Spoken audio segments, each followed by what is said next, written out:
உள்நாட்டு சந்தைக்கு 3700 matric ton லிட்டோ எரிவாயு சிலிண்டர்கள் விநியோகம். பிரேத அறையில் பாலியல் துஷ்பிரயோகம், ஆதாரங்கள் இல்லை என தெரிவிப்பு. உலகளாவிய யுத்த நிலைமை முடிவற்று நீதி நிலைநாட்டப்பட வேண்டும். மட்டக்களப்பில் கவன ஈர்ப்பு ஊர்வலம்.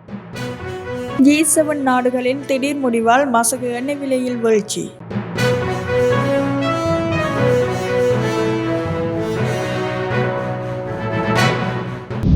உள்நாட்டு சந்தைக்கு இன்று 3700 மெட்ரிக் டன் லிட்டோ எரிவாயு சிலிண்டர்கள் விநியோகிக்கப்படும் என லிட்டோ கேஸ் லங்கா நிறுவனம் அறிவித்துள்ளது.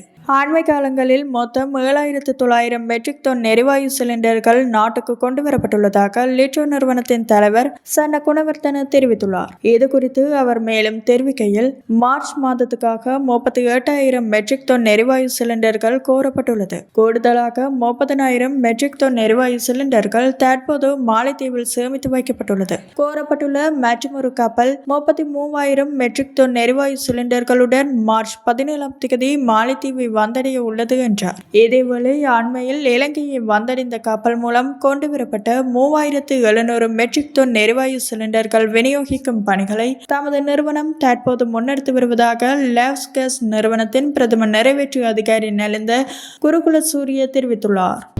நுவரெலியா டிகோயா கிளங்கன் ஆதார மருத்துவமனையில் யுவதி ஒருவரின் உடலத்தை அவமரியாதை செய்தமைக்கான எந்தவித ஆதாரங்களும் உறுதியாகவில்லை என மருத்துவமனையின் மருத்துவ அத்தியட்சகர் தெரிவித்துள்ளதாக கூறப்படுகின்றது. சம்பவம் தொடர்பில் முன்வைக்கப்பட்ட குற்றச்சாட்டுகள் தொடர்பில் ஆராய்வதற்காக நியமிக்கப்பட்ட விசாரணை குழுக்களின் ஊடாக இந்த விடயம் உறுதி செய்யப்பட்டதாகவும் அவர் தெரிவித்தார். மருத்துவமனை நிர்வாகத்தினால் நியமிக்கப்பட்ட மூவரடங்கிய குழுவும் மாகாண சுகாதார சேவைகள் பணிமனையினால் நியமிக்கப்பட்ட குழுவும் விசாரணைகளை மேற்கொண்டது. அதன் அடிப்படையில் சிசிடிவி காட்சிகள், சாட்சியங்கள் என்பவற்றின் அடிப்படையில் விசாரணைகள் முன்னெடுக்கப்பட்டதாக மருத்துவ அத்தியட்சகர் குறிப்பிட்டார். அவற்றை ஆதாரமாக கொண்டு விசாரணை குழுக்களால் தயார் செய்யப்பட்டுள்ள அறிக்கைகள் இன்று மாலை தமக்கு கிடைக்க உள்ளதாகவும் அவர் தெரிவித்தார். கடந்த பிப்ரவரி மாதம் 23 உயிரிழந்த யுவதி ஒருவரின் உடலம் கிளங்கன் ஆதார மருத்துவமனையின் பிரேத அறையில் வைக்கப்பட்டது. அதற்கு மறுநாள் மருத்துவமனை பணியாளர்கள் 3 பேர் உடலத்தை அவமரியாதைக்கு உட்படுத்தியதாக தெரிவித்து பொதுமக்களின் எதிர்ப்பு வெளியாகியது. இந்த குற்றச்சாட்டுகள் தொடர்பில் விசாரணைகள் ஆரம்பிக்கப்பட்ட நிலையில் குற்றச்சாட்டு குறித்த ஆதாரங்கள் இல்லை என மருத்துவமனை நிர்வாகம் கூறியுள்ளதாக தெரிவிக்கப்படுகின்றது. யுத்தத்தினால் பாதிக்கப்பட்டு அதன் வலியை உணர்ந்த சமூகம் என்ற அடிப்படையில் உலகளாவிய ரீதியில் முன்னெடுக்கப்பட்டு வரும் யுத்த நிலைமை முடிவுக்கு கொண்டுவரப்பட்டு சமாதானமும் நீதியும் நிலைநிறுத்தப்பட வேண்டும் என மட்டக்களப்பில் வலியுறுத்தப்பட்டுள்ளது. சர்வதேச மகளிர் தினத்தை முன்னிட்டு கிழக்கு மாகாண பெண்கள் வலையமைப்பின் அனைத்து முகாமைத்துவ பெண்கள் கூட்டமைப்பின் ஏற்பாட்டில் கவன ஈர்ப்பு ஊர்வலமும் கையெழுத்து போராட்டமும் மட்டக்களப்பில் நடைபெற்றது. இலங்கையில் பெண்களின் உரிமையினை நிலைநாட்டும் வகையில் 2024 ஆண்டு உருவாக்கப்பட்டுள்ள சுயாதீன தேசிய பெண்கள் ஆணைக்குழு உடனடியாக செயற்பட வேண்டும் என்பதை வலியுறுத்தும் வகையில் இந்த போராட்டம் முன்னெடுக்கப்பட்டது. இந்த நிகழ்வில் அனைத்து முகாமைத்துவ பெண்கள் கூட்டமைப்பின் நிர்வாகத்தினர், பெண் செயற்பாட்டாளர்கள் என பல்வேறு தரப்பினரும் கலந்து கொண்டனர். இதன்போது கல்லடி பாலத்துக்கு அருகில் இருந்து பல்வேறு கோரிக்கைகள் அடங்கிய பதாதைகளை ஏந்தியவாறு மட்டக்களப்பு நகரின் காந்தி பூங்கா வரையில் கவன ஈர்ப்பு ஊர்வலம் நடைபெற்றது. இதனைத் தொடர்ந்து இலங்கையில் பெண்களின் உரிமையினை நிலைநாட்டும் வகையில் 2024 ஆண்டு உருவாக்கப்பட்டுள்ள சுயாதீன தேசிய பெண்கள் ஆணைக்குழு இதுவரையில் சரியாக இயங்காத நிலையில் உள்ளதனால் அதனை சரியான முறையில் இயங்க செய்வதற்கு அரசாங்கத்தினை வலியுறுத்தும் வகையிலான மகளிர் ஒன்றை வழங்கும் வகையில் இந்த கையெழுத்து போராட்டம் முன்னெடுக்கப்பட்டது. இதன்போது ஜனாதிபதிக்கு அனுப்புவதற்காக 1800க்கும் மேற்பட்ட கையெழுத்துக்கள் பெறப்பட்ட மகளிரும் அனுப்பி வைக்கப்பட உள்ளதாக ஏற்பாட்டாளர்கள் தெரிவித்தனர்.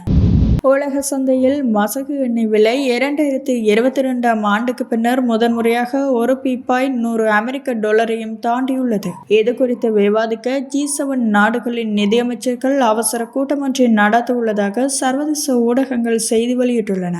விலை உயர்வுக்கு தீர்வாக அவசர கால எரிபொருள் இருப்புகளை சந்தையில் வெளியிடும் முன்மொழிவு குறித்து அவர்கள் கவனம் செலுத்தி வருவதாக தெரிவிக்கப்படுகின்றது. இந்த முன்மொழிவுக்கு அமெரிக்கா ஏற்கனவே தமது ஆதரவை தெரிவித்துள்ளதாக ஊடக அறிக்கைகள் குறிப்பிடுகின்றன. Canada, France, Germany, Italy, Japan, பிரித்தானியா மற்றும் அமெரிக்கா ஆகிய நாடுகள் G7 அமைப்பில் அங்கத்துவம் வகிக்கின்றன. எவ்வாறாயினும் இந்த செய்திகள் வெளியானதை தொடர்ந்து உலக சந்தையில் மசகு எண்ணெய் விலை ஒரு பீப்பாய் ஒன்றின் விலை $117.65 அமெரிக்க டாலரில் இருந்து $104 குறைந்துள்ளதாக கூறப்படுகின்றது.